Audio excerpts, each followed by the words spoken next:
Hi everybody, welcome back. We're doing Ocean Week this week. So we're going to learn a little bit about whales and animals that live kind of in the colder parts of the world. So yeah, there's lots of different types of whales. Here is a few. These are just the beluga whales, I believe. Anyways, a whale can grow to be very big because the water around it supports its weight. So because it's in the ocean, it obviously would never be able to live in a river or a lake.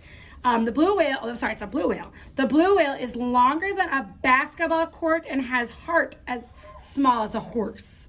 So it's bigger than the biggest dinosaur. So we're gonna do an activity with that a little bit later about discussing how big these blue whales actually are. A whale breathes through a hole in its head. When a baby whale is born, its mom pushes it to the surface to take its first breath. So it's born, and then they will push it up to the surface so it can breathe. A humpback whale sends messages to its friends by slapping the surface of the water. That's kind of new stuff. Also, a whale lives in a group called a pod. So they usually live in groups. If anybody's ever been whale watching, you'll kind of see that they're not usually just one whale. Whaling whales, some male whales sing romantic, low-pitched, eerie little songs and hope that a lady whale will be listening. So they might have small hearts, but they sure know how to love. Okay, so yeah, there's lots of different types of whales. This one, we were talking about different kinds. There's, the blue whale, I said it can be up to 100 feet long or a little bit larger. There's sperm whales. They can dive up to 90 minutes on a single breath. So remember, they don't breathe in the water. So they can hold their breath for 90 minutes before they actually have to take a breath. And they're only about 40 feet long, which is still really big. There's a fin whale, can be about 68 feet, which is 100,000 pounds. A right whale, which we don't see a lot of those, are 47 feet, but they're only 51,000 pounds only. A gray whale can be 39 feet, 60,000 pounds. The sperm whales, I talked about that one. There's all these different ones. I just don't even know a lot of them, but there's also the little beluga whale. They're only 14 feet, so not that much bigger than a human, and they're about 3,000 pounds. And also, there's those narwhals we've heard about. They're actually a whale. They're about 17 feet, and they're about 2,000 pounds. So, let's see here.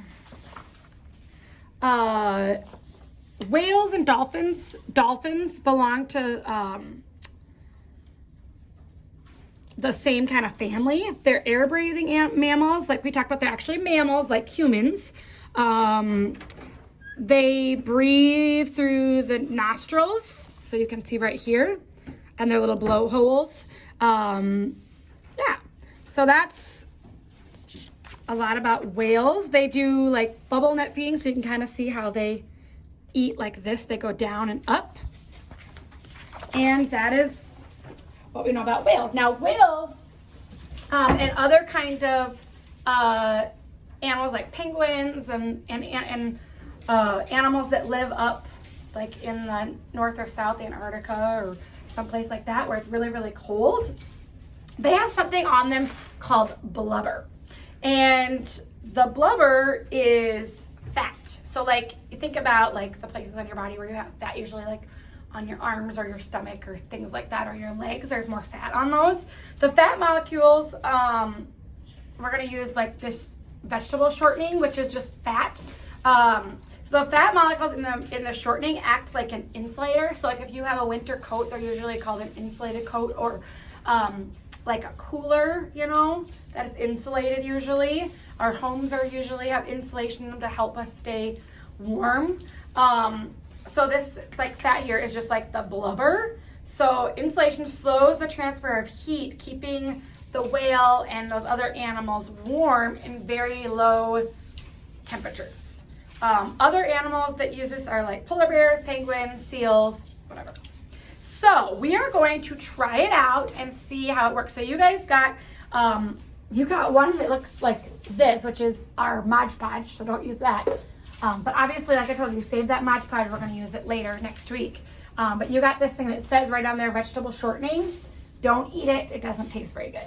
So what you're going to do is you're going to need a bucket of ice water. So I just have a little bit of ice in there, and just put your ice in there so it's really cold.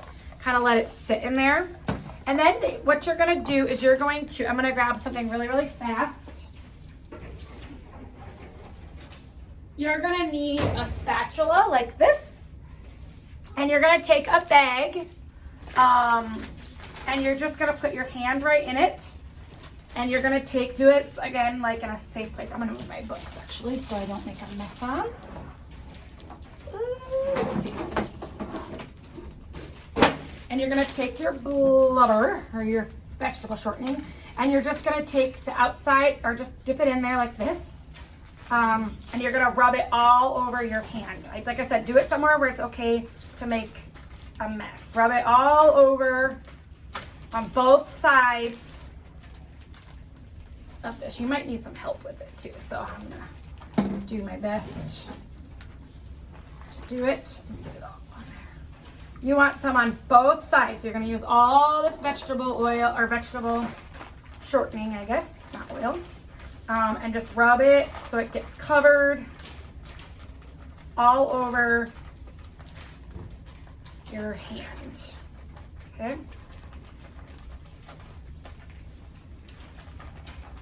Okay, so just and you can kind of mush it around a little bit. Don't put it on your actual hand, just put it on your bag, okay? Except for I'm just gonna have to figure out. All right, so that's what it looks like. Okay, and then I'm gonna just move this down so you can see. I'm gonna dip my hand in here, and as you can feel, it's really, really cold. Get it full of ice. You want it to be really, really cold.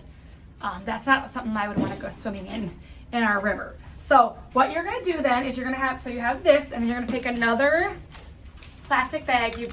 Lord knows you've had a lot of them this summer, so you should have plenty.